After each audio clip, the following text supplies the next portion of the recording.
What are your take home from last class, Mr. Chidi?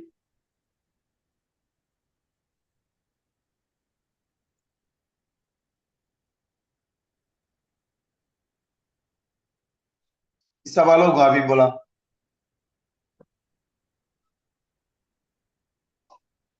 Hello, Mr. Balogun. What are your take home from last class? Asset management.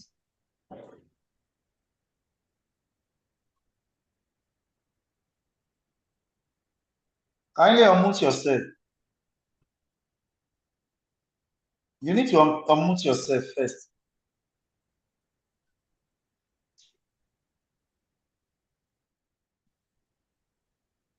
All right. Can you hear me clearly? Yeah, I can hear you clearly, Mr. Balogun. Okay. Basically, in our last class, something very striking or critical that I took out was the asset register aspect of the class, which explains clearly to us that asset register is more like a database acquisition of, details of the assets an organization possess, and how it can be streamlined in such a way that it's easily trackable, can be easily tracked, and also the monetary value also can be easily estimated. So that's one of the major things I took out of the class the last time. Thank you. Very good, very good. Thank you very much, Mr. Balogun.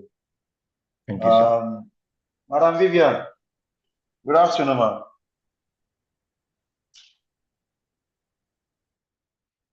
Sir. Good Sorry, I afternoon, had Madam internet Vivian. issues. Good afternoon, sir. Okay. Can you hear me now? I can hear you now, sir. Okay, go ahead. Let me hear your view. Let me hear what are your take home from last class? Oh, okay. Last class we talked about asset management. You said an asset is something valuable that an organization owns and has use in generating funds, generating values for the organization, basically. Then you talked about you said you have an acronym for your asset management strategy. You said BAT. BAD. That's bet, alive, and debt. Then you also talked about the assets life cycle. You talked about asset register, which is like a record that clearly identifies the business.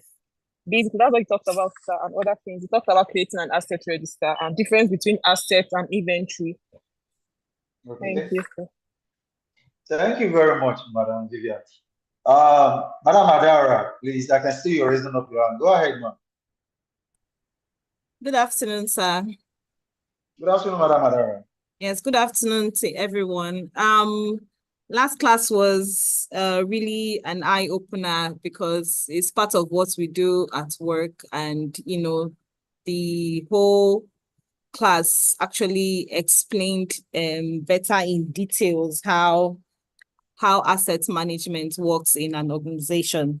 And the most things I took was, the reasons and the essential steps of why we need asset management in an organization, for good record keeping, then the steps, how to decide, confirm the purpose of an asset register and all that. So I really learned a lot. Thank you very much. Thank you very much, Madam Adara. I'm very happy that at least one way or the other, we took a lot on that Wednesday. So today we are actually going to concentrate on the facility condition assessment. And one of the things that can help you have a detailed and a proper asset register is when you conduct assessments. And that's why we discuss more of asset management before we're going to talk about facility condition assessment. Facility condition assessment is more or less like, let me give a domestic kind of example. Like, I needed to rent an apartment. Jokingly, somebody said the best time to rent an apartment in Lagos State is during the rainy season, so that you actually know if the apartment you are taking is actually going to leak anytime it's going to rain. So you don't pay for an apartment without you going to that apartment to visit that place in person. That means definitely you don't allow somebody else to do the assessment for you. You get yourself on ground, walk around the whole apartment, both interior and exterior, and you itemize what are those things you accepted and what are those things you need the landlord to actually carry it out before you move into that apartment. That is nothing but a condition assessment. And that is exactly what we're discussing today. And our rules still remain the same thing. By 6 o'clock, we're going to have a 10-minute recess. Then we'll come back by 10 after 6. We'll try as much as possible to wrap up everything by 10 minutes to 7 so that we can have some few questions to attend to. And in case in the course of the lecture you have 1 or 2 questions to ask, please signify by raising up your hand. I can decide to call on you or ask you to pen your question down, then which we attend to at the expiration of the class. And it is expected that at the end of the class, you should be able to understand the meaning of facility condition assessment, the purpose of facility condition assessment, the scope of carrying out a facility condition assessment, what are the processes involved when you need to carry out facility condition assessment, what are the level of facility condition assessment that we have, then facility performance evaluation, the difference between performance evaluation and facility condition assessment. Then how can you design your own format when it comes to facility condition assessment, and what are the tools you need to have in place before you can carry out a condition assessment. And we have 5 areas to discuss together. The first is introduction to FCI, which is facility condition assessment. I see purpose of facility conditions, scope of FCA, processes of FCA, and FCA documentation and review. These are the content we shall be discussing under this module. And we have some terminologies that we will be coming across in the course of this module. FCI stands for Facility Condition Index. FCA stands for Condition Assessment. O and M means Operation and Maintenance. MEP, that we mostly refer to in project as M&E, is Mechanical, Electrical, and Plumbing. That is what it stands for. The building system. Building system includes your transportation system in your facility, which is your staircase, your walkways, your lifts. These are your transportation system, your roofing system, your foundation system, your plumbing system, your electrical system, your mechanical system, which including your HVAC. Then this schedule of dilapidation. The schedule of dilapidation is just like a document, like an agreement between the lender and the lessee, between you, the landlord, and your tenant who is actually renting your apartment. It's an agreement between the two of you. You cannot plant a flower in front of the apartment. That forms part of schedule of dilapidation, or possibly giving out a lettable space to a tenant, and that lettable space happens to be an open area. It is the tenant now decided to repute that open area according to his what purpose of usage. Maybe he needed to put some partitioning, needed to install PABS, needed to install fire system. And part of what is going to form this schedule of dilapidation is that after the expiration of his rent period, he has to return the space back to the original shape at which it was when it's being given out to. These are part of what you have your schedule of adaptation. And if it happens to be a new project that just been completed, your snag list is more or less like your schedule of dilapidation, in which you go to the project area alongside with the contractor that constructed the project, the QS, the facility manager, and the contractors team. You go flat by flat, floor by floor, kitchen by kitchen, toilet by toilet, bedroom by bedroom, and start itemizing what the contractor has done that is not in alignment with what is expected in the original documentation of the project. Possibly, you're supposed to install a door that is 900 mm wide, but you eventually install a door that is 1,000 mm wide. That means that it is 100 mm wider than the specification. The key and you're supposed to be a stainless steel and install a gold key and there. And possibly the main entrance door supposed to be a bulletproof door, but you went ahead and installed just an ordinary wooden or metal door. These are all what form the list of your snag. If it happens to be a new project, these are all referred to as schedule of dilapidation. And FPE, that is facility performance evaluation. Your facility condition assessment is more like the husband and wife. Why performance evaluation is more or less like the husband and wife go to the altar to exchange marriage vow. They call it wedding. Then after that wedding, there is something that the husband and wife see does. They call it wedding anniversary. It comes on a yearly basis. So performance evaluation is something that you do either quarterly, biannually, or annually. What you do when you are doing performance evaluation is that you, as a facility manager, you want to see how you are actually meeting up in terms of your deliverable to the end user, to the occupant, to the tenant who are using your facility.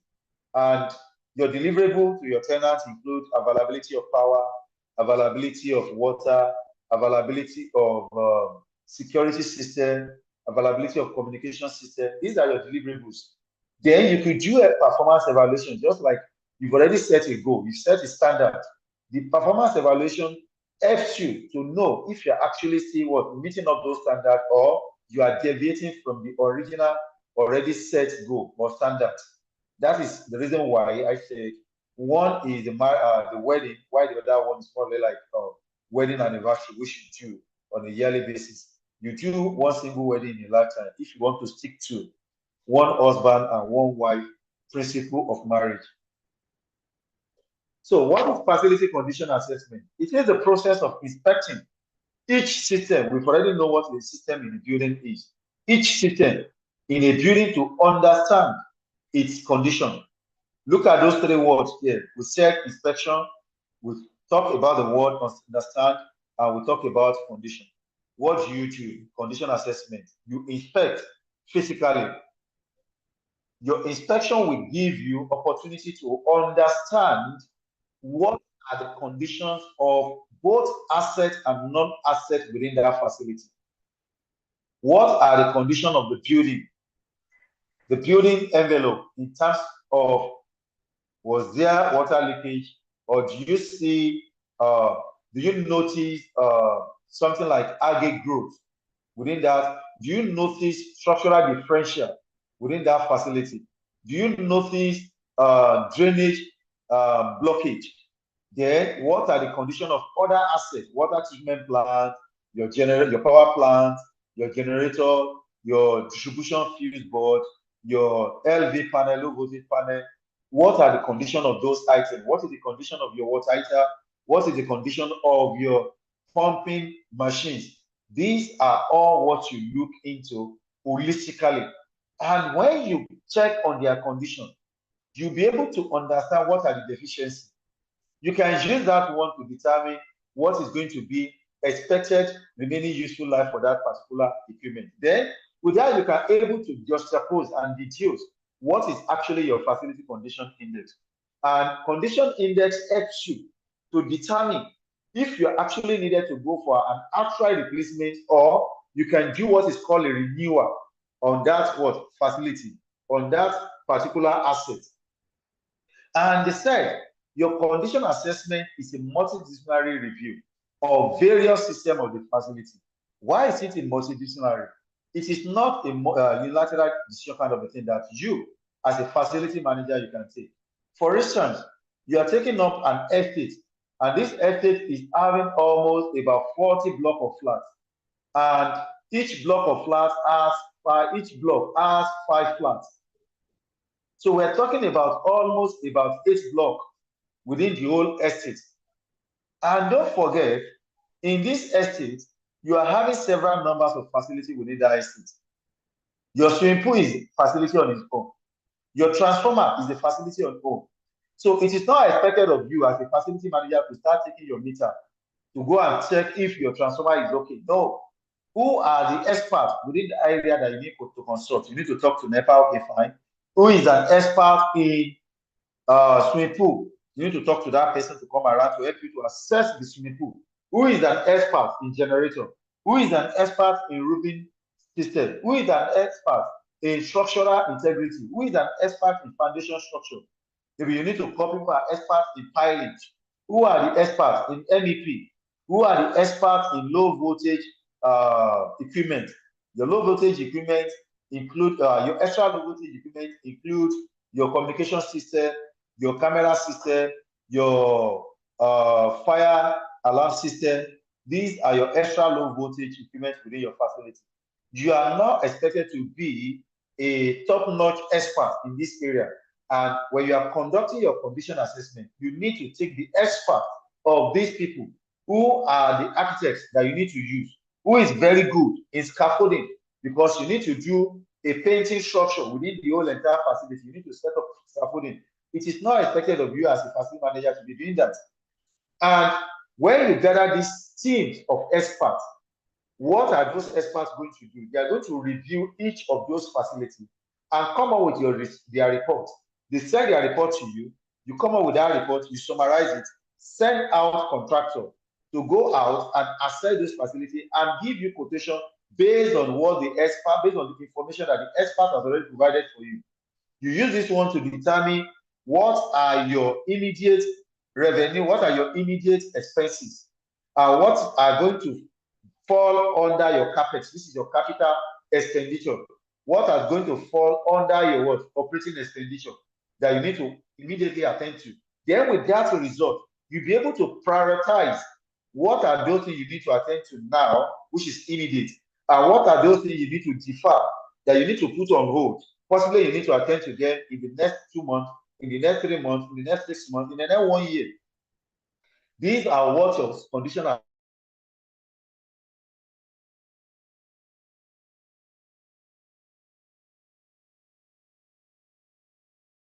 assessment to decide, to provide recommendation. With this, you'll be able to conduct a root cause analysis. What is actually causing that failure? What caused that structural differential? What caused that agate? What caused that wall to be popping up? What caused that wall to crack?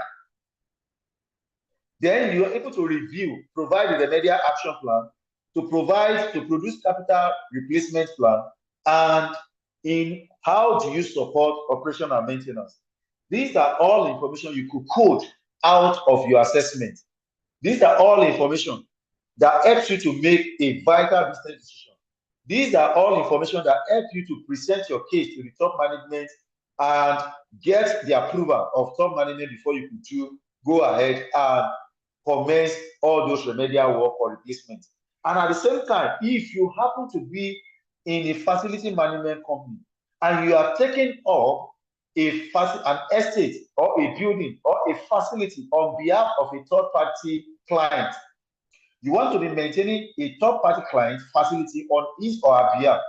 Before you sign up an agreement, before you put your cost, you need to conduct an assessment, condition assessment, to know what are those assets that are in that place, what is the condition of those assets, what are the remedial work that needed to be carried out, what are the replacement of assets that needed to be carried out before you can say you want to take up that facility. Don't forget that that facility you are taking up, it must be in line and must be in tune, must be linked up to the overall strategic goal and the company vision and mission of your company. because your company might have decided that their vision and mission is to be a top-notch or to be the #1 facility management company in the whole of Africa. So if you are taking up a facility on behalf of a client to be maintaining, if the client will not allow you to meet up that set goal or vision or mission, it is always better you don't even go for it at all. Because you've already made it as a vision and a mission, and it has already formed part of your strategic goal that you're going to be #1 top-notch facility management provider in the whole of Africa. So these are areas, and these are the reason why a condition assessment is very, very essential and required for you. With your condition assessment, what are those benefits you start to get? Like I said it earlier on, short-term financial needs. You know what are those things that can be repaired immediately, and what are the costs of getting them repaired?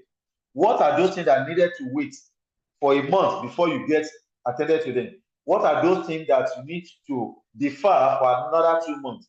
So with your assessment, you'll be able to put your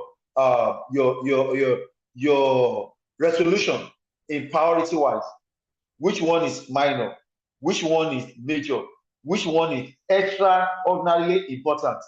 You can prioritize and attend to each cadres or problem, and it also helps you to put all the itemize all the challenges, all the problems that is associated with that facility. You can itemize them and put them into activity wise or component wise and assign costs to each of them. Then you know how much you are spending per time. And the one that are with high, huge amount of cost, you either defer them or make them to fall under your capital. This is capital expenditure. Then when you conduct your assessment, it helps you to generate a short-term financial need. Competitive need. For instance, if you happen to be a facility manager in a real estate industry where you have a block of flats you rent out to tenants, don't forget that your rent, the number or the influx of tenants into that facility, into that estate, can be tied into your KPI. Because your KPI can be tied into the number of revenue, the number of occupants that comes into that facility. Then it came to a point to realize that people are flooding into the estate adjacent to your estate rather than coming to your estate. You could go ahead and find out what is that estate doing that you are not doing. What are those facilities they put in place that you are not having within your facility? Then with that, you can come up with a strategy on how to put those facilities in place because you want to compete in order to drive or in order to attract, in order to attract the traffic of inflow of tenants, of occupants into your facility as well. Your competitive need, it also can help you to improve in terms of your competitive need. Then you can do what is called long-term mandate, your building stewardship. How can you make your building aesthetics? How can you make your building world class? How can you make your building worthwhile that customer, tenants are willing to pay for? Then strategic alignment. Is that estate or that building you are about to take up, is it in line with your company's strategic goal? If the answer is no, you need to make sure you revamp that facility until when it meets up your strategic alignment. And that's why I said whatsoever you are doing must be in purview of your company vision, mission, and strategic goal. And what are the benefits of your condition assessment? It helps you to generate a qualified or a quality asset register and inventory. Then it also helps you to prepare engineering description. What are those engineering descriptions? When you do your assessment, for instance, your generator, what type of generator?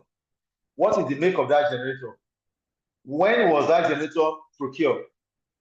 How many years has that generator been in service?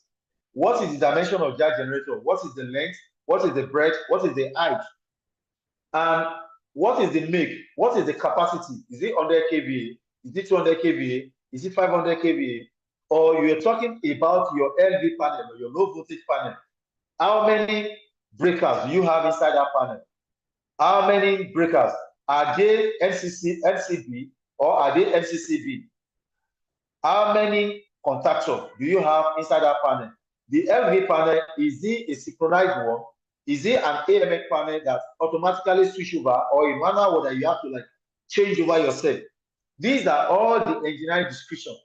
The tables in the office, are they stainless steel table? Are they iron table? Are they wooden table? Even if they are wooden table, what is the make? Are they formica or ordinary polished wood? What is the height of the table? What is the length, the breadth, the height? Are there ordinary table that has just only stand, or a table that has caster that can easily be wheeled around? These are all the engineering description that you get when you do your condition assessment. Then it also helps you to identify and record the existing condition of every component or every asset within that facility. It also helps you to determine the remaining useful life for that particular asset. It helps you to prepare the cost estimate in terms of cost that you going to expend to carry out maintenance, to carry out repair, to carry out rehabilitation or renewal of the entire system within that facility. Your condition assessment helps you to prioritize. You know what are those things that you needed to attend to immediately. What are those things that you can defer? What are those things that you can push behind or delay until when you have the capacity, the financial capacity to get them done? Then you can also compare the cost of the system component, repair, renewal, upgrading versus either outright replacement. You know, I said it that when the cost of repair is almost equivalent to the cost of what? Replacement. It is always of economic value for you to go for an outright replacement instead of repair. These are all what you stand to benefit, what you stand to gain when you conduct your condition assessment. And what are those elements of a facility where you conduct your assessment? The building interior, the site development in terms of pavement, the entrance, the sidewalk. You also make use of your drawings, your architectural drawing, which I've already explained to you, and your as-built drawing.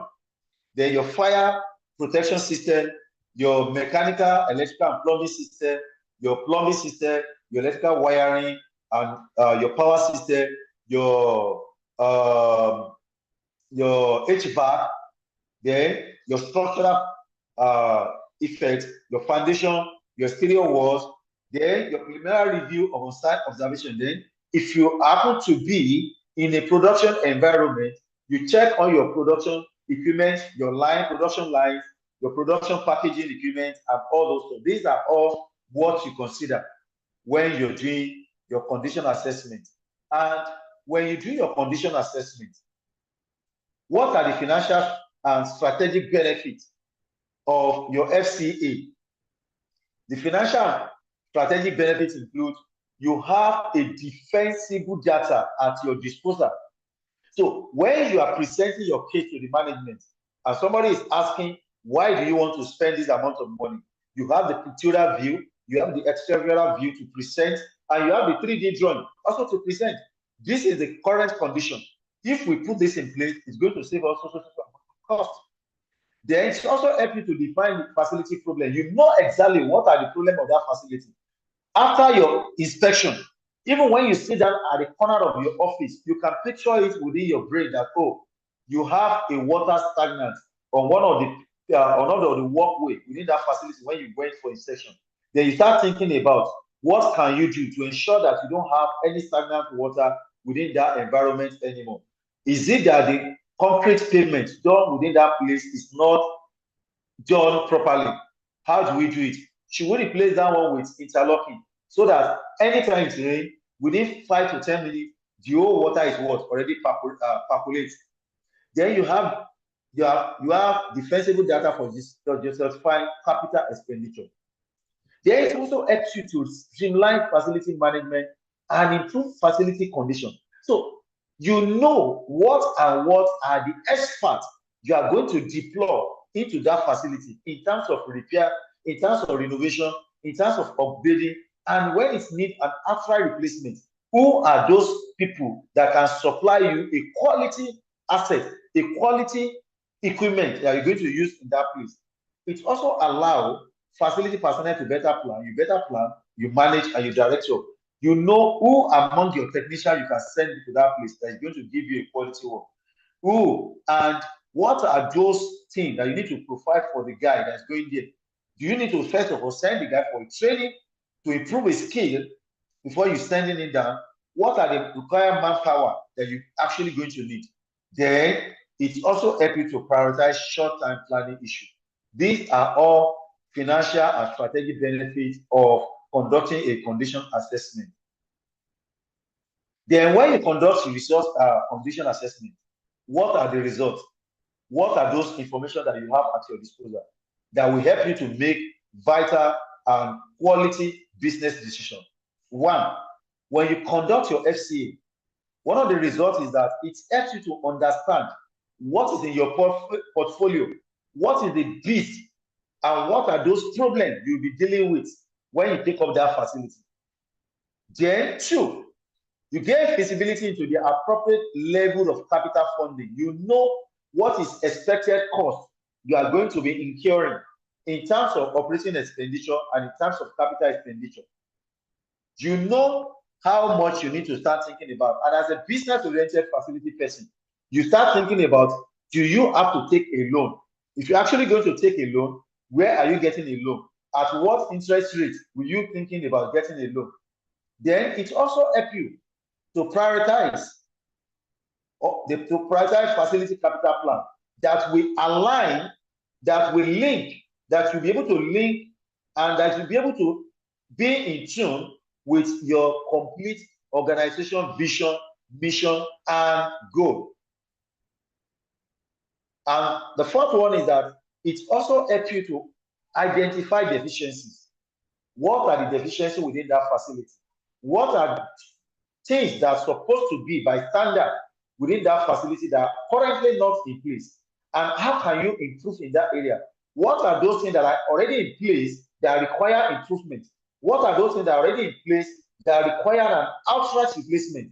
What are those things that are already in place that you can retain and still keep using them? And you have the plan of replacing them in the nearest future. These are all the result of your FCA. And what is the purpose of facility condition assessment? Number one, it helps you to establish the current repair cost. How much are you going to incur in carrying out a repair work? And with this, you'll be able to determine what is referred to as facility condition index. Condition index helps you to determine if you are to go for a remedial, a revamp, or a renew, or an outright replacement. And how do you calculate your condition index? Your facility condition index is equal to the total cost of repair and maintenance divided by the current replacement value. I'll come again.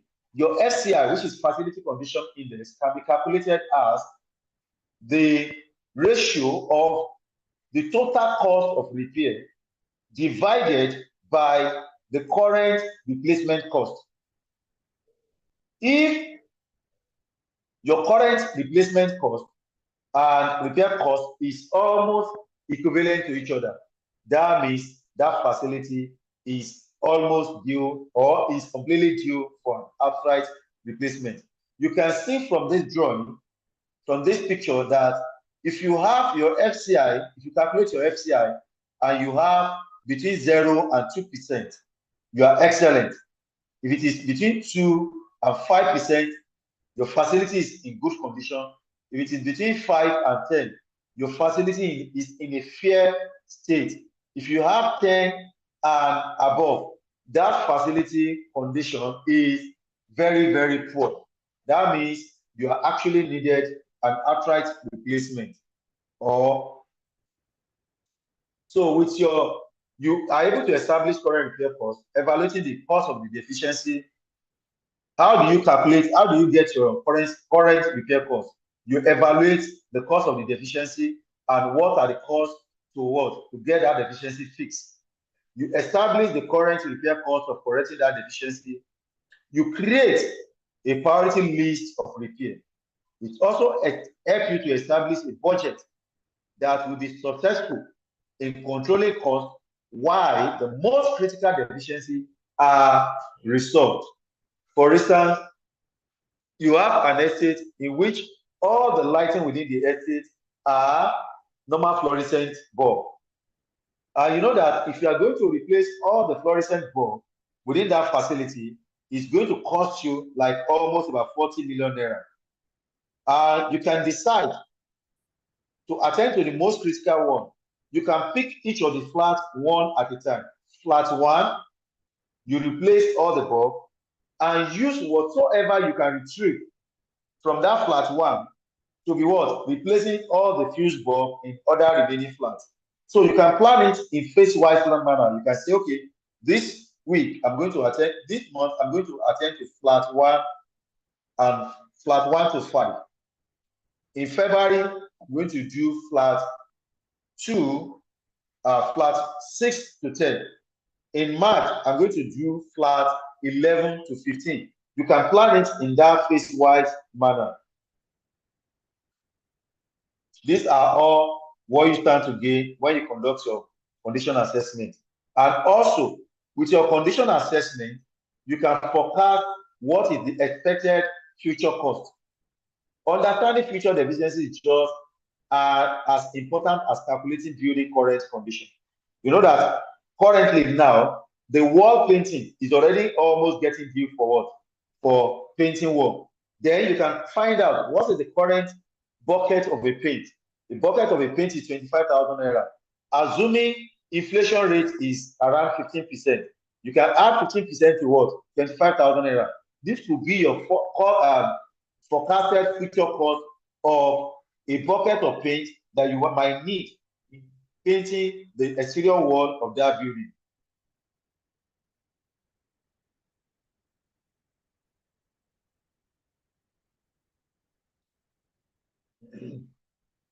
Forecast cost by breaking down a building into individual components. What I mean by individual components is that you take the roofing as a component, you take the building wall as a component, you take the roof as a component, you take the foundation structure as a component, the electrical as a component, HVAC as another component, plumbing as another component, and you assign cost to each of them. You know that what I'm going to spend on plumbing is 10 million naira. On electrical, I will be spending 5 million naira. On HVAC, I'll be spending just only 2 million naira alone. So that means on your mechanical, electrical, and plumbing, you have 10 plus 5 plus 10, plus 2. That gives you 15 million naira. Now, on the foundation structure, you are going to be needing another 50 million naira. These are all components you've already assigned cost to. And by the time you calculated all these costs together, that gives you the total cost you are going to incur in getting that facility to the required standard. It also helps you to establish both short-term and long-term budget. Short-term in the terms of operating expenditures, and long-term in terms of capital expenditure. It also helps you to estimate the life of the building system. You know that this roofing system cannot last you more than 3 years. If you're going to use this roofing, it's going to be used for just only like a year. After 1 year, we have to replace it. Possibly after when you are conducting your assessment, the roofing system that is there, available there are asbestos. And you know that technologically now, even aside the health and safety aspect of asbestos, it is no longer even tenable. You want to start using corrugated roofing sheet, or you want to start using rubber roofing sheet, which has a long and a durable lifespan. These are all information you gather when you do your condition assessment. Then it also helps you in calculating the forecast cost based on their representative portion of the building total replacement value. These are all what you stand to gain when you conduct your condition assessment. Mr. Adebola Abiodun, have you ever done any condition assessment in your facility before? Mr. Adebola? Sir, I'm with you, sir. Yeah, have you ever had any condition assessment experience? Yes. Okay. Can you share part of it with us, and what are the steps you take? Okay. Basically, my nature. Hello. So in such situation whereby I need to like do assessment, I need to go there with my team. I need to go there with my team. Like me, as soon as the plumber, I go with the electrical, the bricklayer or the mason man, also the furniture, depending on what you want to do. Then after looking at all their, we need to advise the client. Oh, these are what we've discovered. So this is what we think it should be best. Then it now depends on the client to give us his own opinion based on his budget. So that's the way we do it, and then know what to do. Thank you very much. Thank you very much. I'm so sure with this discussion that you're actually still adding more knowledge to what you have been doing before. Yes, sir. Yes, sir. Yes, sir. Okay. So who else has also conducted a facility condition assessment? Please raise up your hand and let me call on you. If you have ever done it or you partake in doing condition assessment. I'm so sure we have a lot of facility manager in house. Okay, Madam Vivian, let me take your experts in that area. Have you ever done any? Good afternoon, Madam Vivian. Sir. No, sir, I haven't. I'm in HR, so I don't have knowledge of these things. That's what I'm learning. Oh, you're actually HR? Yes, sir. Yes, sir. Okay, don't worry. I'm sending my CV next tomorrow. No problem, sir. So you're going to have my CV by Monday, don't worry. No problem, sir. Okay, so let's get back. Then it also helps you to maintain building data. Building data in terms of what has been done on that building, if and that information is available. Because those information are not available, you need to quickly get that done. You can see it includes a current set of typical deficiencies and the best mode of correcting them. Then it also helps you, we discussed something about the life cycle of an asset on Wednesday, where I used the word BAD. So now they said you can use cost model life cycle analysis to assign the life expectancy for all building systems. So you know what a BAD means. That is dead, alive, and dead. Then it also helps you to plan energy efficient system. Maybe possibly when you conduct your condition assessment, you discover that the air conditions that are installed in that facility are these olden days window unit air condition. And you know that this type of air condition consumes a huge amount of energy. You could suggest a lesser energy consumption air conditioning, or possibly you're taking up a warehouse in which the entire warehouse is roofed with all these corrugated iron roof. And don't forget, this type of roof can generate a lot of heat. You can decide to use a transparent plastic roof. And when you use a transparent plastic roof, during the day, you need nothing like illumination. The roof is transparent and you are using the natural illumination. That also helps you to eliminate cost of energy. And at the same time, this type of plastic transparent roofs still last longer. They are durable. These are the shots you could make when you do your condition assessment. And that's why it also gives you a planned energy efficiency system. Or assuming the facility is located in an area where you have access to availability of sunlight for nothing less than 10 hours or 12 hours in a day, you could do the whole entire building envelope instead of you painting work. You could install solar panel. Use solar panel to cover the whole entire building, and use that solar panel to generate power, and use that power to power the entire building. Or possibly, when you are doing your assessment, what you are having within the building are all these incandescent lamps that consume power. You can decide to change everything to LED. These are decisions you make when you do your condition assessment. So based on assessment, green building attributes, facility and customer need, and sustainable building material components are identified. So you can decide to use sustainable building material. That's why you see you walk up to some facility, instead of using that facility with paint, you see the interior with tiling work, because they know that in the nearest future, in the next 20 years, they need not to spend money to do painting work at all. So what are the scope when you are conducting your facility condition assessment? The first thing is that when you are doing your condition assessment is cannot be done via your mobile phone. Neither can you do it offline or online. You have to be there physically. It has to be a physical inspection. What are you doing? You are out to observe the general site improvement and condition of all major building systems. Then you review, and it's an activity that involves the reviewing of building documents. And what are those documents? Your as-built drawing, your building record, your construction documents, your building codes and violation codes, and your maintenance record. These are all what you do. And also, you use your assessment to develop your schedule of dilapidation. And what is a schedule of dilapidation? A schedule of dilapidation is a description of any defect present in the building. And when you itemize these defects, there are two options. You could decide to get the cost of this and send it to the client that this and this are what needed to be done, excuse me, before we can take over your facility. Now, the client has two options.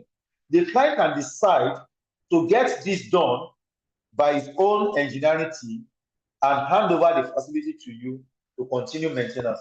Or the client can decide that, okay, no problem, go ahead, get this done, and send me the cost while I pay you before you take over the facility.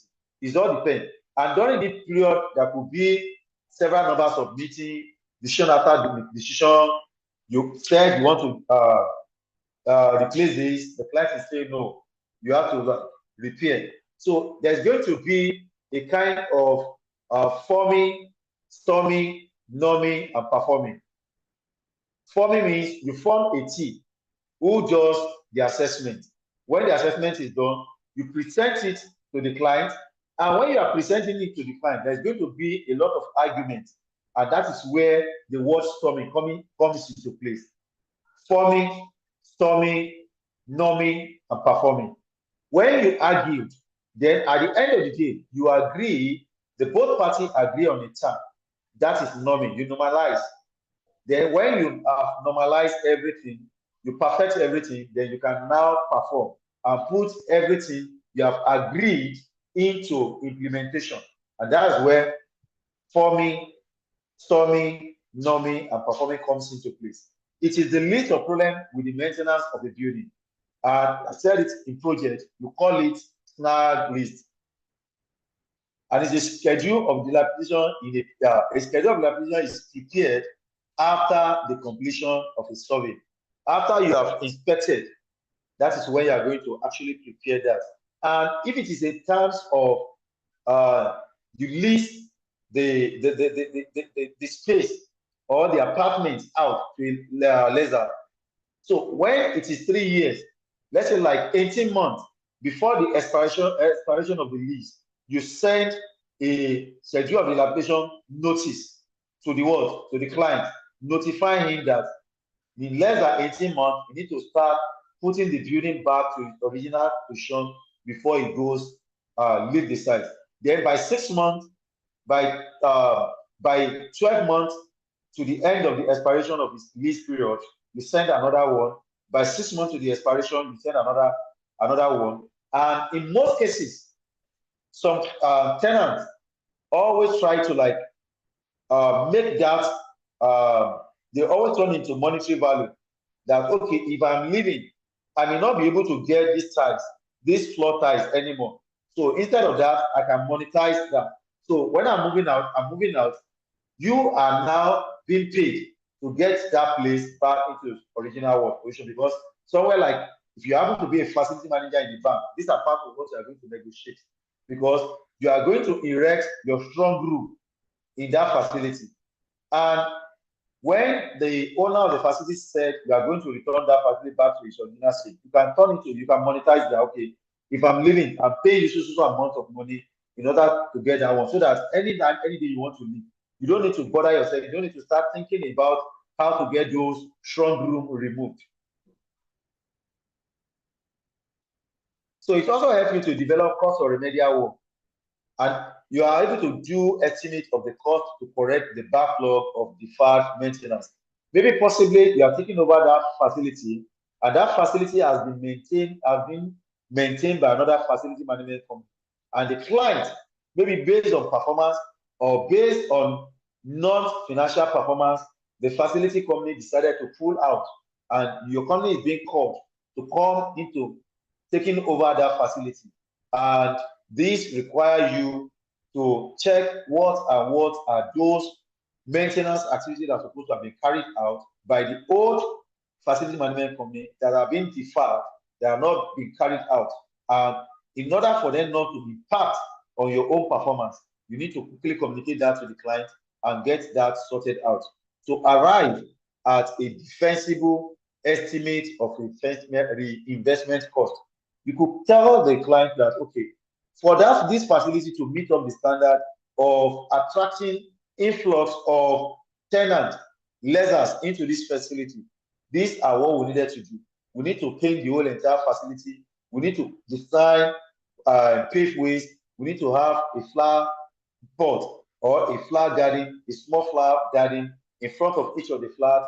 We need to have a centralized sewage system. We need to have a centralized sewage system. We need to have an effluent treatment plant. We need to have a power digester. These are all what you need to discuss, because these are more like investments. And every client or investor need to know, how long will it take this? If I invest this money, how long will it take for me to start getting my return on investment? You can analyze it. If you are going to do this year, we have to operate and get all the loan paid. That if we have to get this, we have to get a loan to execute this project. After getting this loan, we have to plan like repayment period of 5 years for this loan. After the repayment period, your return on investment will start coming in after 5 years. These are all part of what we get decision to make when we do a thorough and a detailed and a quality condition assessment. It also helps us to identify areas of improvement. Maybe these are what is tenable in other facilities, and we need to improve that. We need to implement that for we to have what is happening in the other facility or outturn their achievement at the same time. It's also identifying any opportunity for adaptation and improvement to the facility. So let's quickly observe a 10-minute break. This is 4 minutes to 6. Then we come back by 6:06. So our 10-minute break starts from now. Thank you very much. Hello. Thank you, sir. sir. Okay, sir. Thank you, sir. Thank you, sir. Thank you. Thank you, sir.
Hello?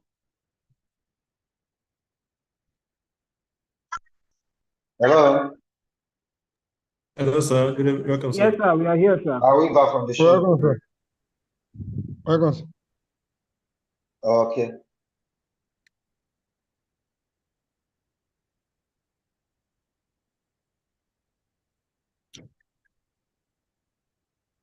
So part of what you start to gain when you do your condition assessment is evaluation of the current condition of the asset. So you are able to evaluate the effective age of the asset. The estimating, you're able to estimate what is actually going to be the remaining useful life for that particular asset. Then you can forecast future life renewal of the assets as they reach the end of their useful service life. It also helps you to provide a benchmark of the current performance of the building. You are able to like benchmark if that building is currently performing to your expected standard, which is in line or in tune with your organization's strategic goal, vision, and mission. The processes of facility condition assessment. What are those processes? For you to conduct a facility condition assessment, you need an instrument, just like what Mr. Debola said the other time, that he always makes use of his technicians, plumber. So you need at least as small as a measuring devices, data capturing devices, cameras, protective gear, or any other equipment that is deemed necessary. Then before you move to site, you need to design a kind of a checklist of what and what you expect each of your team to do on site when they get to site. What do you expect of the plumber? What are the areas you want the plumber to check? What are those things that you want the plumber to itemize? That is one. Then two, you need to determine the assessment scope, select the team, mobilize the team, and plan inspection and arrange site access. Site access in the sense that this may require you to get maybe a security code before you can have access to the estate. Maybe the estate has a main gate and the keys with one of the security guard. You need to have access to those tools before you can say, okay, your team should move in.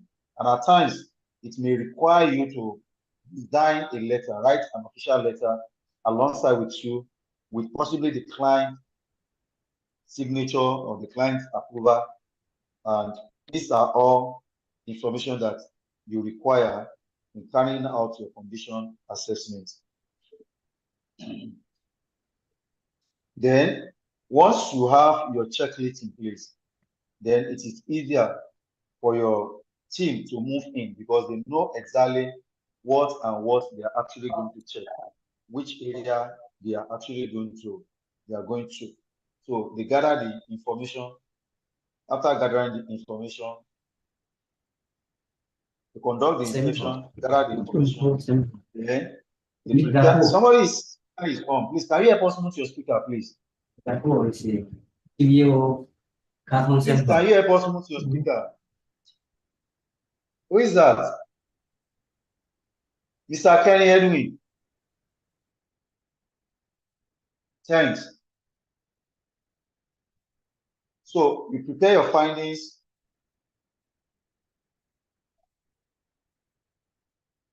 Then after collecting your data, then part of means through which you can collect your data is you can use a survey. Maybe send a survey to the current occupant of that facility, asking them some vital information that will be useful for you to make your own decision. That is one.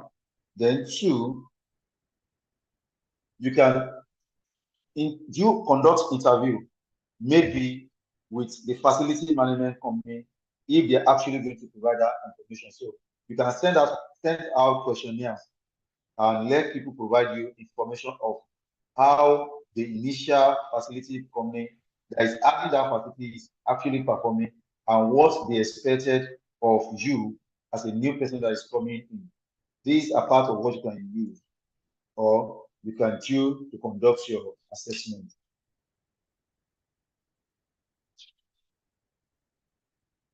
Then facility staff review is one of those things. Contractor review, disruptive testing, condition monitoring, selection of appropriate investment formula for calculation. Then when you are doing your when you are doing testing, you can do destructive testing and you can do non-destructive testing. I'll give an example. For instance, when you do the installation of your air conditioning, you pressurize. The purpose of pressurizing is you want to check if there is leakage in anywhere within that facility.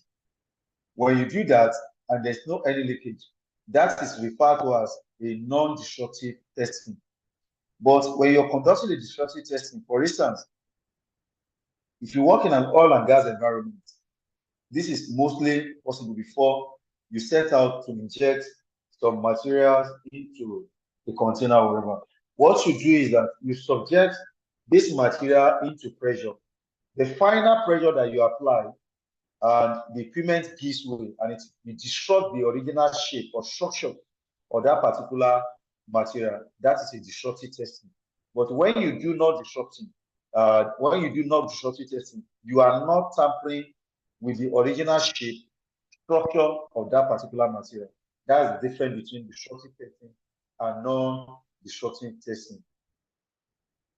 Then when you have collected all your data, you summarize your result, you evaluate, you prepare summary report, you compile your data, send contractor and vendors out to go and assess those in and provide you quotation.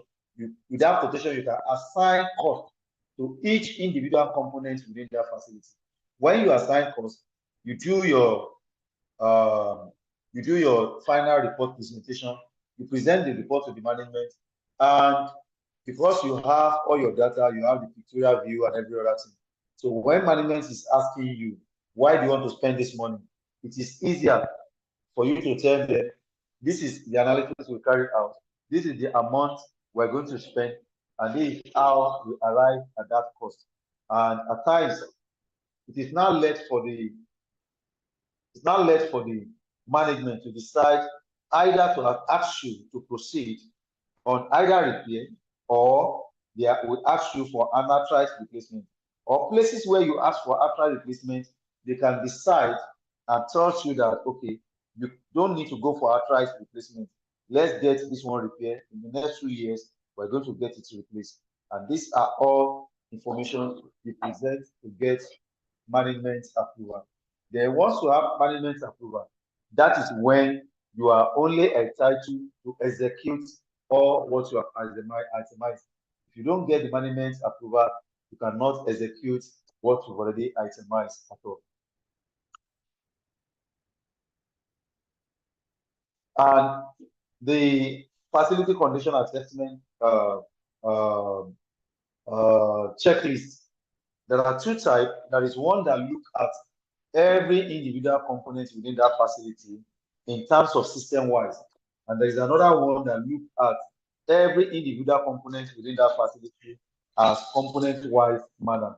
It takes every component, every asset within that facility and look at each and it give a detail of their condition one at a time, not as a system. If you look at what I am accurately presenting now, this kind of checklist is not looking at the system in a component-wise manner. It's looking at the system in a system-wide manner. And that's why you see you have electrical system, you have security safety system, you have mechanical system, power system, building fabrics, and other systems. And this is another one again. If you look at this format, this is looking at components in that facility one at a time. Let's look at number one. You have account office. What is the issue in account office when we do the assessment? We check the electrical system. What happened to the electrical system? The ceiling mounted fitting. What is the condition of that ceiling mounted fitting? Its condition is fair. Description of the defect, broken fitting cover. Cover is broken. So what is the assessment condition? Is a minor issue. Then what is the recommendation? We have to replace it. And you can decide when you are designing your own checklist, you can put another column here where you are going to assign cost to every itemized problem or deficiency within that particular facility. So you can have it in system-wise manner. And I think there is a format that Barakas is actually going to share with us. There's no any world standard format. You can design your own format in line and in tune with the asset that you're actually controlling within your facility. So what are the level of condition assessment? I'm going to give us a 3 domestic example. For instance, I need to buy a Nigerian used Mercedes-Benz, and I was coming from the island, coming to the mainland. I saw that particular Mercedes-Benz on my way coming. I picked up the phone number of the seller. I called the seller. We negotiated on phone, and I made payment for the vehicle. That is one. Then the second one is that I have to stop by, walk around the vehicle, call the seller, negotiated with the seller, and I make payment. The third one is that I stop by, I walk around the vehicle, I open all the doors, I check the interior, I open the bonnet, I check the engine. I took the key and I drove the vehicle around, and I came back and made payment. And you are going to agree with me that out of these 3, which one is the best? Please signify by raising up your hand. Which one out of the 3 that I mentioned is the best? Yeah, Mr. Agochukwu, please go ahead. To me, I will say the last one. That is, you inspected it and you drove it, because that you'll be able to know all the features in the car and know the functioning of how. Okay, what will be best?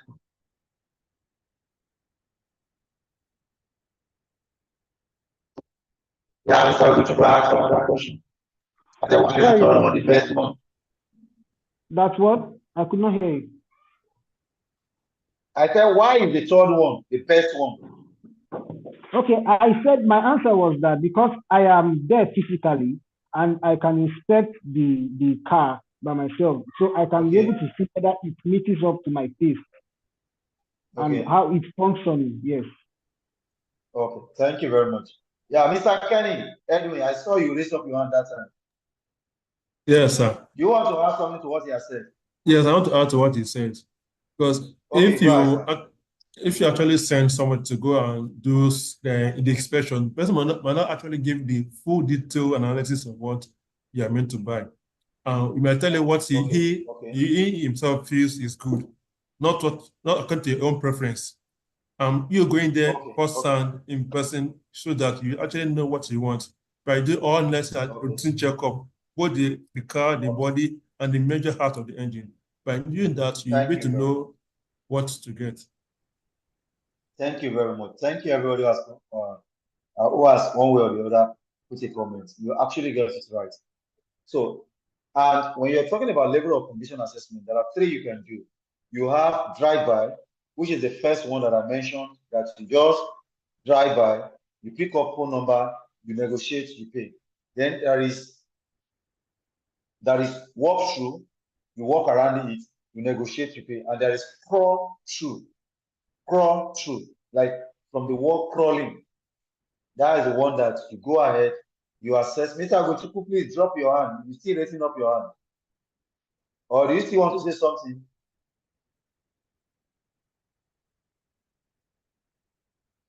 Mr. Agochukwu, your hand is still up. Thank you very much. So, in terms of assessment, you have 3. You have drive-by assessment, or you call it top-down assessment. It is a high-level review that focuses primarily on the system level. It sees the entire building in system-wise manner, with less detail applied to the condition of the individual or every asset or component within that facility. But be as it may, it still serves as a method of collecting data by approaching the facility at the system level.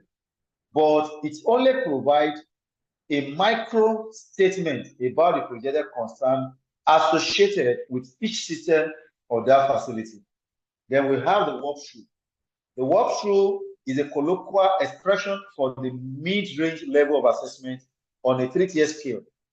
And It includes an on-site visual assessment to collect empirical data on the condition of the asset. Then the last one, which is the best out of them, is the crawl-through. The crawl-through is the third out of the 3 stages and is a rigorous assessment of the asset that is carried out as a component level of assessment or each asset within that facility, or a bottom-up assessment in order to gather empirical data.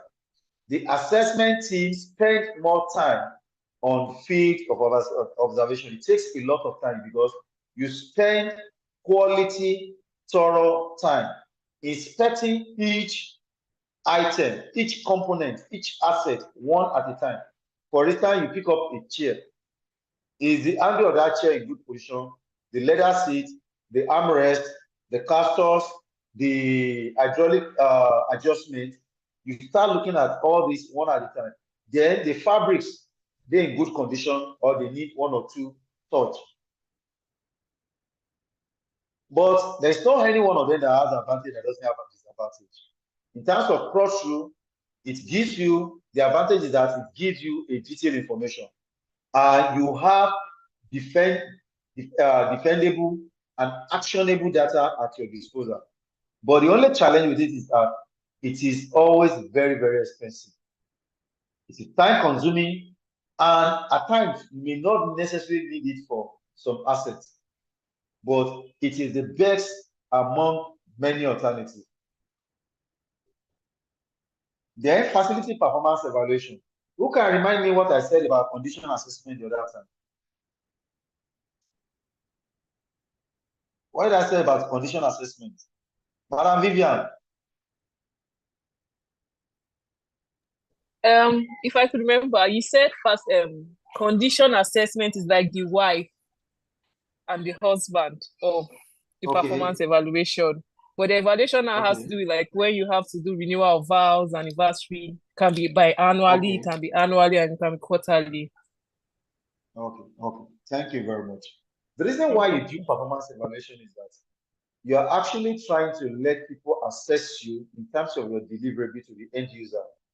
And the reason why you do this is that you can do your evaluation, performance evaluation, externally. For instance, I have Golden Gate Estate, I have Silver Gate Estate, but tenants are moving into Silver Gate Estate rather than Golden Gate Estate. Then you want to know what exactly are they doing in that estate that is causing a lot of tenants to prefer renting, despite the fact that their rent is even higher than your own. You are doing this externally. This is referred to as benchmarking. Or you want to compare yourself with other facility management companies that maintain estates within the whole of Lagos State. What exactly are you doing? What would be the best among all of them? These are referred to as external evaluation, which is referred to as benchmarking. But when you do it internally, you call it a gap analysis, because you want to determine area where you are having back.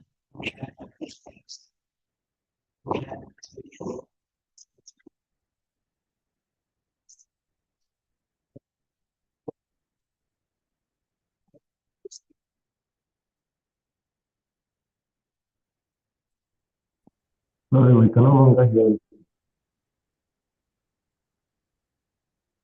I don't know if I'm the only one. No longer hear you. I cannot hear him too. I think it's network. Yes. We can't hear you. Oh, we can't hear you.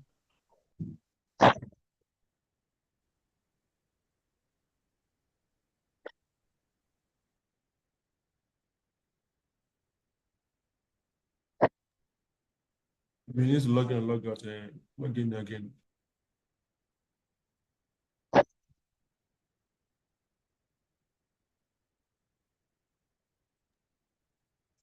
So you may have to log out and log in.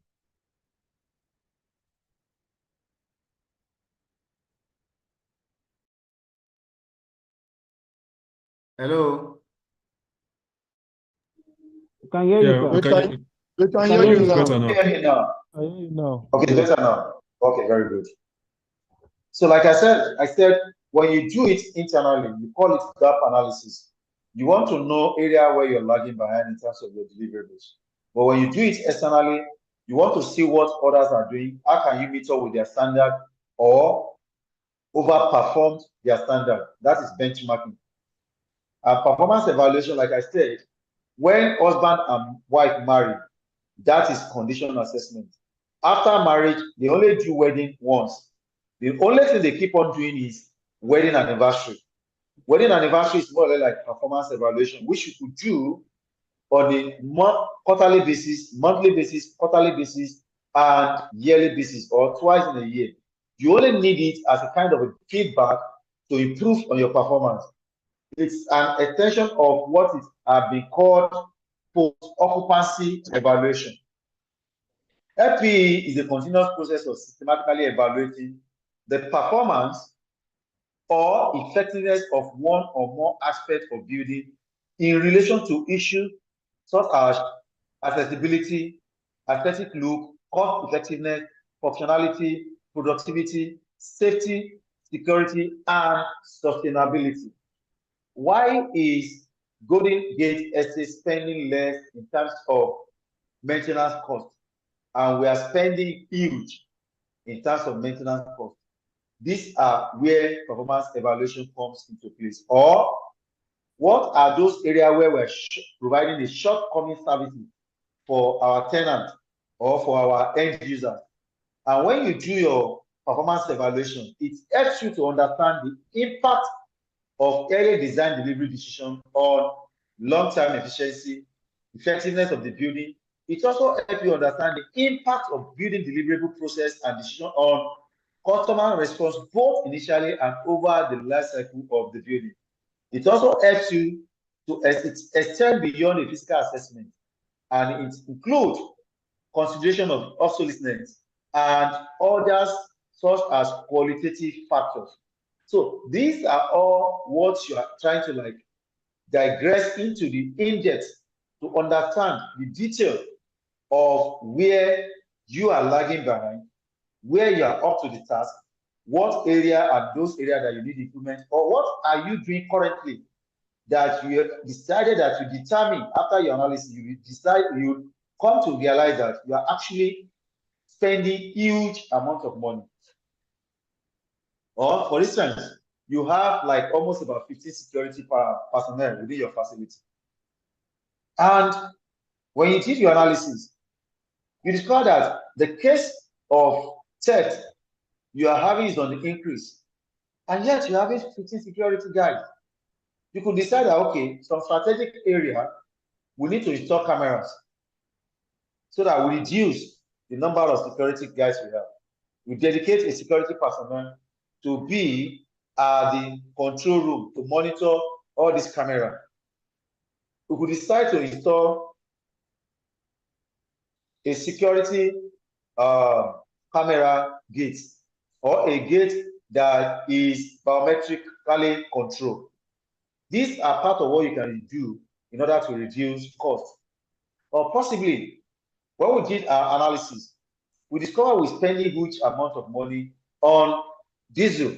You could see that currently a lot of estates, a lot of facilities are moving out of, they're migrating from band A to from band B to band A because of the fact that there is availability of power on the band B, on the band A end compared to band B. So you might be spending more money in terms of your electricity bill, but in terms of your diesel consumption, it's going to cut that cost. And at the same time, you are going to save in terms of maintenance cost on your generator or your power plant. These are what you start to do gain when you do your performance evaluation. Or possibly you are a facility manager in an hotel environment and you discover that your sales is actually dropping and people prefer an hotel adjacent to your hotel compared to your hotel. It could be in terms of your service delivery. These are where performance evaluation helps you. And when you want to do performance evaluation, during the applying stage, what do you do? This involves you prepare a document of what exactly do you want to analyze. Are you actually analyzing the cost of maintenance? Are you actually analyzing the cost you are incurring of manpower? Are you actually analyzing how do you need improvements in terms of deliverable for your end users? Like, you want your tenant to rate the performance of your facility company in terms of power availability on the scale of 1 to 10. You have to prepare that document. Then, after you send out the survey, please, if you're actually not going to make a proper use of the survey, because I come to learn something, that the purpose and the best of every training you do is for you to put that training into practice. So if you are doing any survey or you are doing any condition performance evaluation, if you are not going to utilize that performance evaluation, it is far better you don't even start it at all. Because in terms of sending a survey out to tenants today, they attend the survey, they send the survey back to you, and they assess everything. You gather the survey and did nothing about it. Subsequently, when you send another survey to them, they will receive it and they won't do anything about it. And that's why once you send the survey, gather all your survey, take all the reports, and send the report of your finding to everybody, every stakeholder that participates in that survey, and let them know what are your recommendations. If all their request is, we need a quality swimming pool within the estate, we need a supermarket within the estate, we need this within the estate, and let them realize it within a span of, we have seen your request, we are deliberating on it, and we are going to get back to you in the next 1 month. And after 1 month, to get back to them, we have concluded and we have decided that we are going to erect a supermarket within this estate. We are going to improve on our swimming pool. We will construct a swimming pool of so size, of so, which will be available for so number of hours. That is the benefit. That is one of the things you can do in order to keep winning the heart of the end user. You monitor and review the outcome of any such undertaking. Don't forget, outcomes are very important because they may be used as a feedback to modify and improve the next cycle of facility performance evaluation processes. Because what you have done is you want to know the area where you're lagging behind. And when that area has been unfolded to you and you have put 1 or 2, 3 things in place in order to rectify those challenges, and you see by the time you do the next performance evaluation, there must be a drastic drop in terms of percentage-wise of what has been happening before and what is currently happening. And if there is no any drop in percentage, you need to like do a thorough condition analysis to know why what you have implemented are not yielding any result at all. Possibly it could be as a result of poor change management. Then what's the benefit of your performance evaluation? You gain in terms of short-term benefits, you gain in terms of medium-term benefits, and you gain in terms of long-term benefits. Your medium-term benefits stand between 3 to 5 years. Your long-term benefits are between 10 to 25 years, which is in relation to improving the long-term performance of the building and to justify major expenditure. So there are always difficulties in establishing a clear link among users' assessment, positive outcome, physical environment, and the physical environment.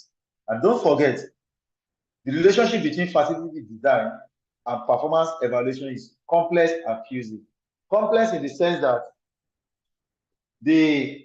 you have a 2-story building block in the estate. Every block in the estate is a 2-story building. It's a 2-story building. And when you do performance evaluation, a lot of the tenants are coming around to tell you that we have our old parents inside this facility. Why can't you change the staircase to a lift that will be easier for everybody to access? At least that helps a lot of people. But the bottom line is that if you are going to put a lift in that place, does your structural integrity, the structural design of that block of flats, was it designed to take a lift? If it is not, then that means you need to do a lot of structural improvements. If you are going to do that, what will be the cost? What will be the cost of the lead? Do you have the financial capacity of doing that now? And that's the reason why they said the relationship between facility design and performance evaluation at times is always complex and fuzzy.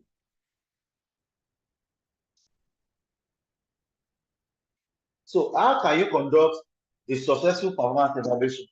You have to develop a clear statement about what the organization wants to achieve. What exactly do you want to achieve?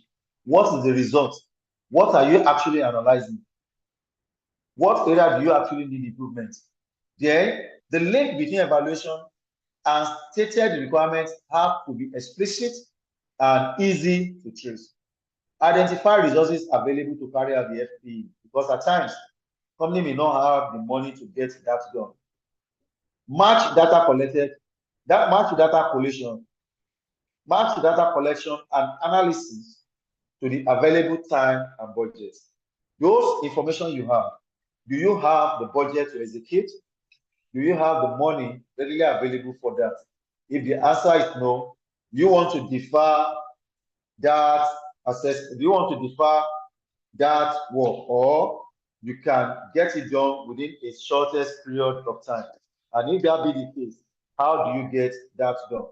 Then you can determine, if you don't have the financial capacity in getting that done, what appropriate method you want to use in getting that done. Like I already said, that you have several numbers of block of flats that you needed to change their lighting fittings, and you don't have the financial capacity to get that done as at that time. What part of what you can do is you can plan them in phase-wise manner, so that you can plan them in phase-wise manner. Then also inform respondent or occupant about the purpose of the survey you are carrying out and how you want to utilize the survey, and what period and when will that survey be put into use. These are all what you needed to do to have a successful performance evaluation. Establish the performance goal based on existing and as well as changing trends. Interpret and synthesize FPE findings in useful way for the likely user.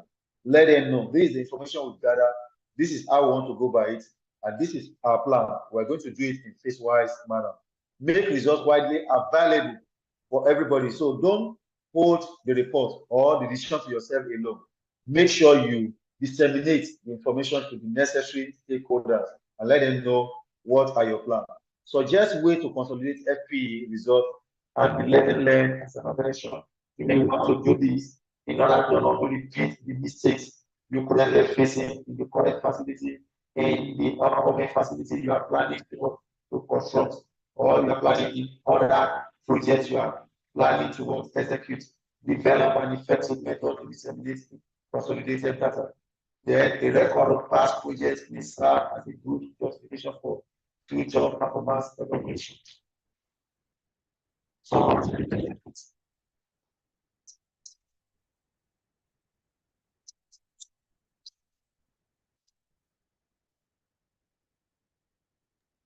The optimization of the service to We can't hear you. We can't hear you, sir. We cannot hear you. I can hear everybody clearly. We can't hear you. It seems his network, Yeah, not yeah. his network, not his network. You are back now. You are back, sir. The network. Okay, let's check again. Loud and clear. No, it's clear now. Clear now. You can. How about now? Very well.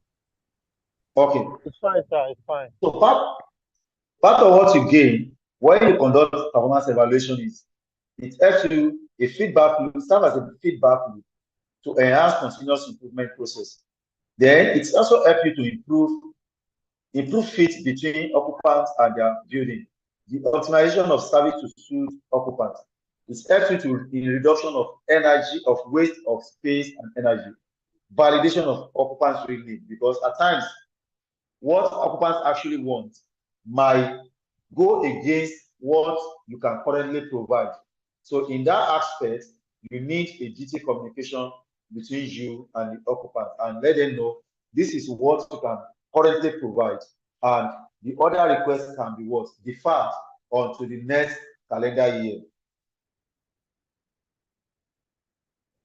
excuse me. Then reduce ownership and operational expenses. It also helps you to improve competitive advantage and help you to make yourself relevant and stable in the marketplace of whatsoever facility business you find yourself. So what are the barriers, what are the challenges you could face when you are implementing your FP?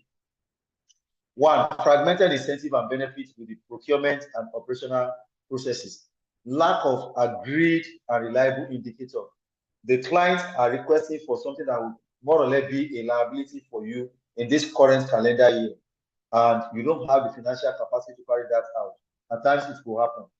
It could be a potential liability for owner, exclusion from current delivery expectation, or exclusion from professional curriculum. And these are the areas where we professionals doesn't want our job being reviewed by other professionals as well.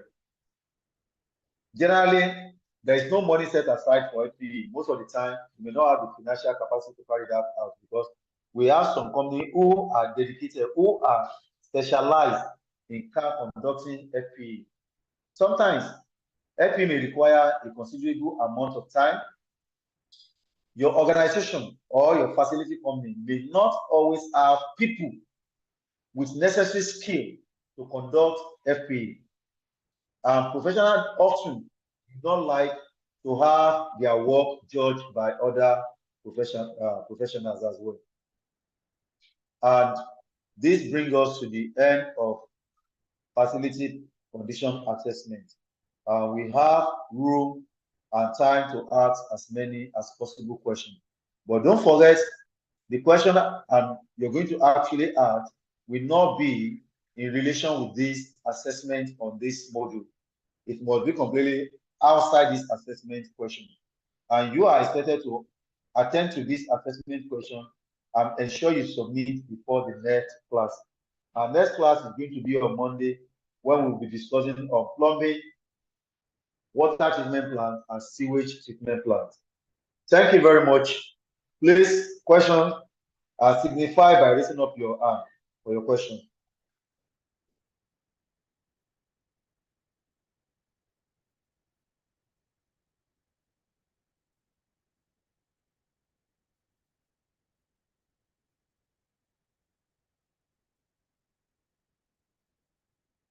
I'm waiting.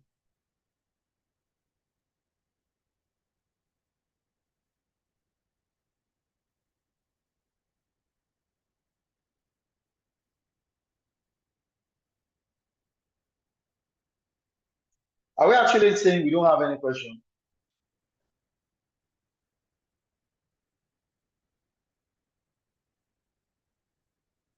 Hello?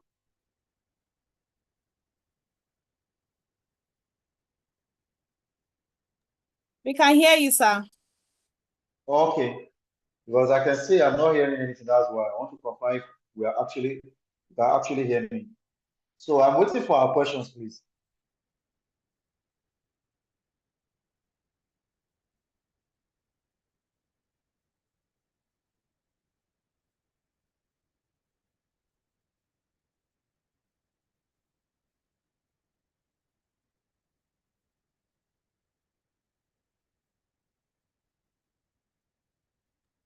Okay. Mr. Usman Abdullah, what do you understand by facility performance evaluation? Hello. Mr. Abdullah. Hello, I have a question. I'm trying to mute myself. Okay, you are having a question. Okay, go ahead. Yes, good evening. Good evening, sir. Yes, part of the things I'm able to pick from this facility condition assessment, that is having to prepare a very detailed one. And then you made mention of the fact that there are certain inspection or probably maybe assessment of this component of the asset or facility in question. So if you want to be detailed, it means that you have to make use of the professionals. You know, for instance, you need to get the structural engineer to take a look at the structure and all that. Now, putting all of that together, now I'm beginning to look at it. Of course, it's going to be maybe there's going to be you have to engage these guys to actually come up with this detailed assessment for each of these facilities that you are going to have this assessment carried out on. So most times organizations might not really have a budget, when it comes to that. And we understand that. In fact, I have a situation sometime last year when some of my tenants are complaining about their energy consumption, okay? And we have a 150 kVA generator where you see that they tell you that, no, I have so this, then it was an MD meter, this maximum demand meter. They will tell you that, I don't have much in my apartment. And then how come are you giving me this bill? You understand? I don't consume this, I don't consume that. So I had to get an electrical engineer to actually carry out the load assessment, so that energy audit, so that we'll be able to get the exact load demand for the building. So in fact, at some point, the engineer was like, guy, you need to pay me before I can, carry out. And when I went back to the management, they said there's no fund, allocated for such exercise. So it's another challenge when we want to, carry out a very detailed, this kind of detailed assessment, to be frank. So in that case, because like you said, you don't have a knowledge of all of these things. So you must work with, the other counterparts in the industry so that you can get the desired, outcome. So what strategy do one, deploy in order to, solve that kind of a situation? Okay. I think one of the things you can do is that, every stakeholder and every MD, every accountant, the best way you can take an accountant by his neck is for you to tell him you want to reduce cost for him. Every financial accountant or financial manager in every organization want to hear about cost reduction. By the time you communicate the advantage of getting that done to the accountant or your MD, I'm so sure you will have a reason to buy in. Fine, possibly there might not be that financial capacity at that period in time. Then at the same time, you can use your expertise based on your relationship with your client, with your vendors, to help you conduct those assessments. For instance, if I happen to be a facility manager in the company that I'm maintaining, and I have a generator expert who is maintaining my generator in my current place, and I'm taking another facility up, I can ask the guy to go there. Oga, my company is about to take another generator, another estate that will be the one that will manage the whole of that estate. And if we get this offer, it's a big deal for you. But the generator there, we don't want to incur that generator before we sign the agreement. Go there, go and check that generator for me and give me your reports. You can leverage on that one as well. You have a guy who happens to be a good painter. Tell the guy to go there. You have a bricklayer who have been doing some remedial work in your current facility. Ask him to go there, that bricklayer. You are taking up another job, and this, we don't have any other bricklayer set to you. This is an added extra job for you. Go and check that place before we take over. Because if I have to send somebody else there, I'll give that job to that person. So you can do all this thing without even spending ₦1. Based on relationship you've already established with those contractors. Yeah, you can do that. Okay, because even if at all you are actually going to spend money, let's assume that ordinarily, if you want to do this without relationship base, you could be spending like ₦20 million. Exactly. By and large, based on relationship at the end of the day, you could eventually spend less than ₦2 million. Because it is not everybody that will work on that facility to conduct that assessment that will be somebody that you know, or somebody that has been working with you before. So few ones you have to pay. But I can tell you, majority, like 60% of those who are going to work with you, might be people who have been working with you currently. That's true. Okay.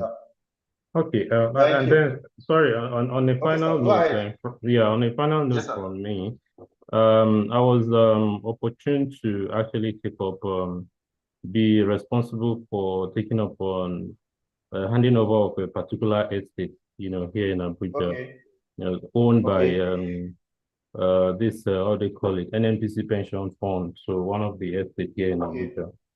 And from when you talk about getting feedback, having to interview the occupant or the resident so that you have a feel of what was the performance of the former facility managers, so that you can be able to know the exact how you are going to improve in that area.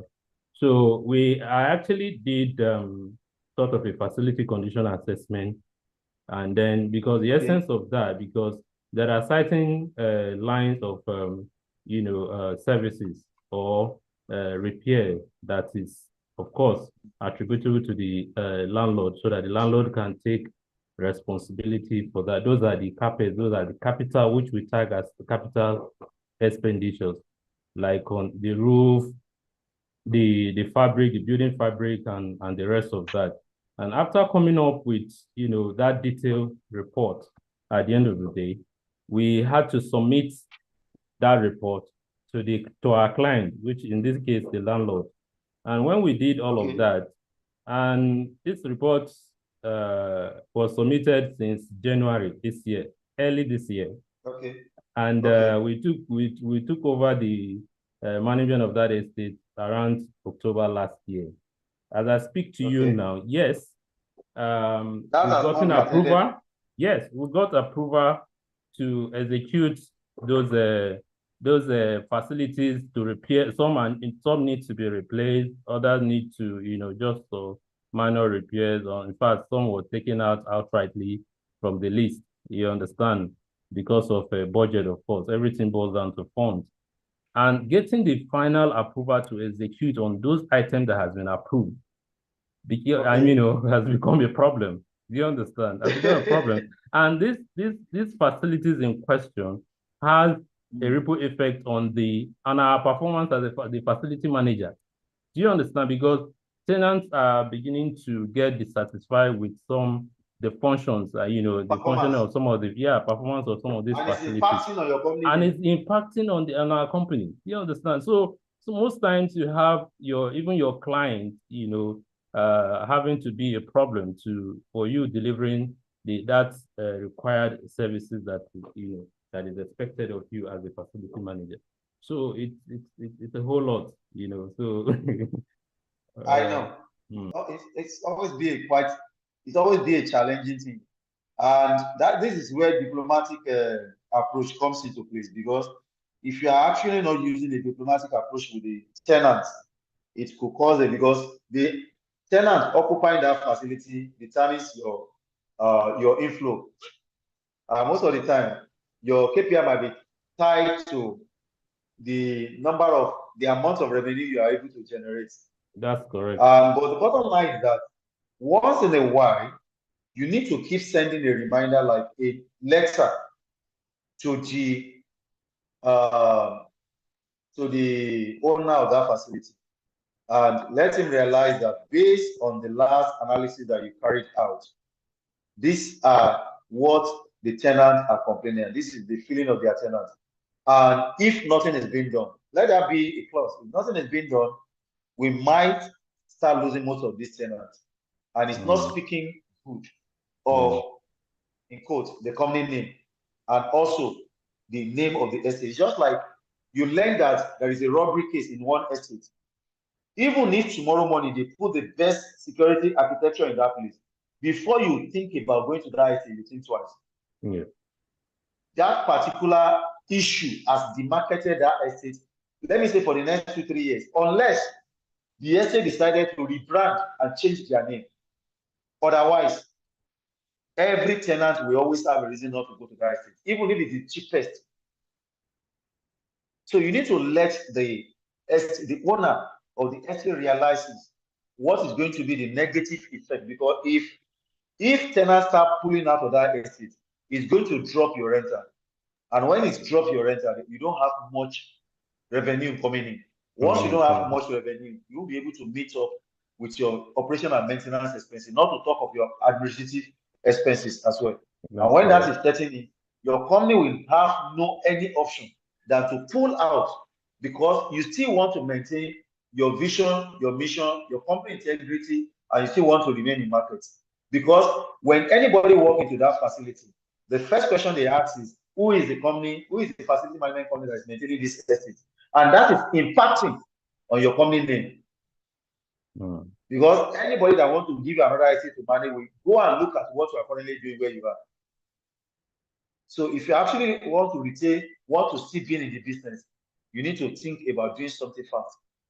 Because it's vis-a-vis. It helps the owner of the facility, it also helps you as well as a company. Correct. Thank you very much. Thank you very much, sir. Mr. Clement, go ahead.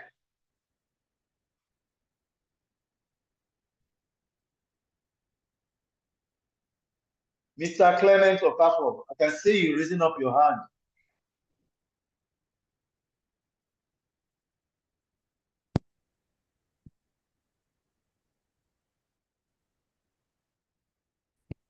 Okay, Hello, Mr. sir. Emeka. Okay, Mr. Clement, go ahead.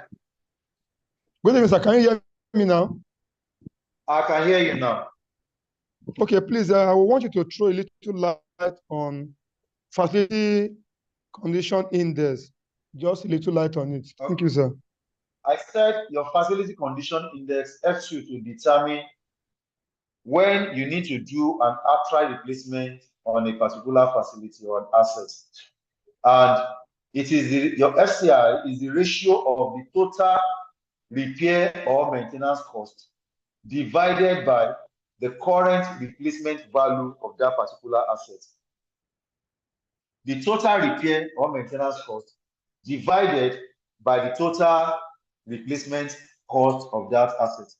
That is your FCI, Facility Condition Index.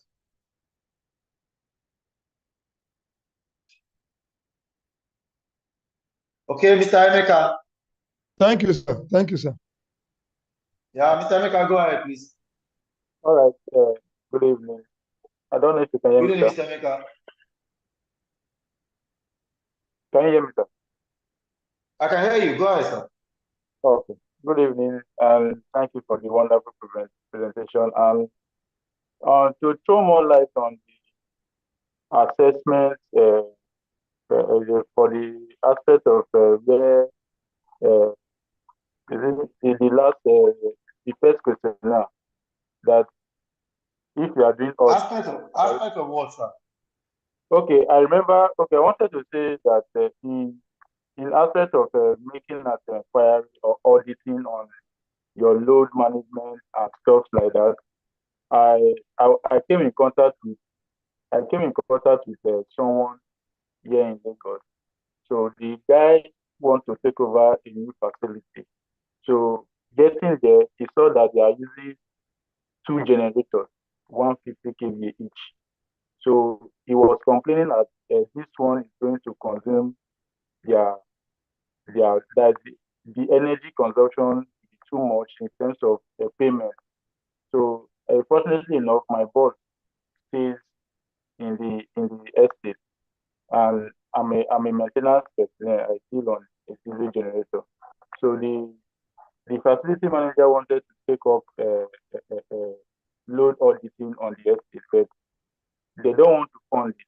That is one of the aspects that I was called upon. So my boss asked me to come and check this, and I did my analysis and presented it to them. But the facility manager was not inclined with my result. He said he wants to change the generator to one of the generator to lower, maybe 50 kVA or 60 kVA. At the end of the day, he was able to convince them, and they sold off the 150 kVA. That is the 2 of them. They sold it to get a 60 kVA from one company like that, Meccano or GMG. So after 1 year, they found out that the GM cannot even take up the estate again. And because of that, the facility manager have to leave the place.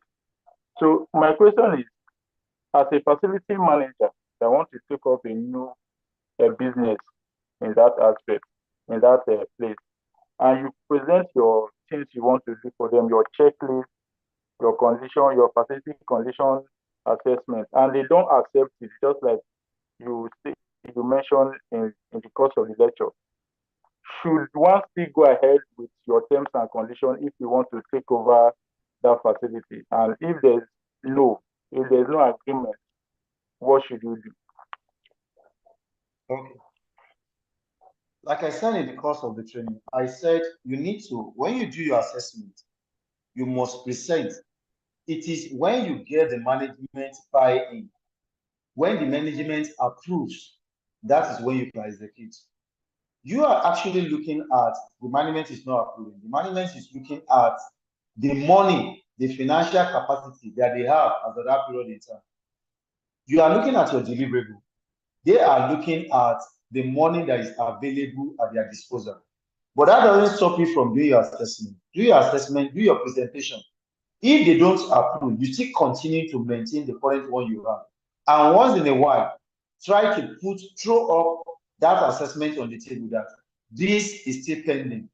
What do we do? I can assure you, they might decide to do it in the next calendar year.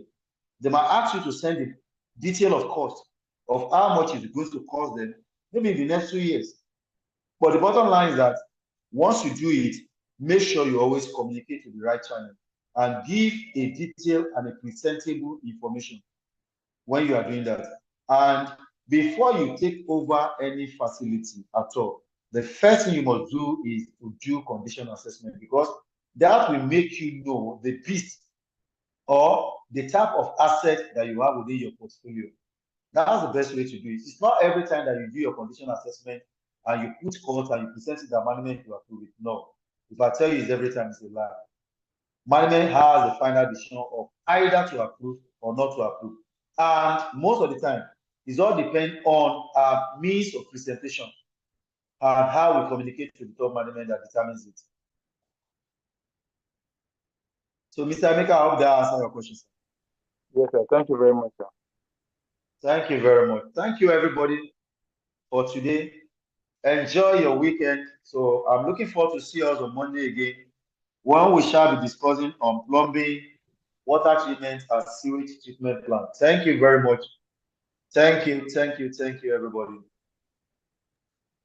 Thank you, sir. Have a nice weekend, sir. Thank you, and have a nice weekend. Yeah.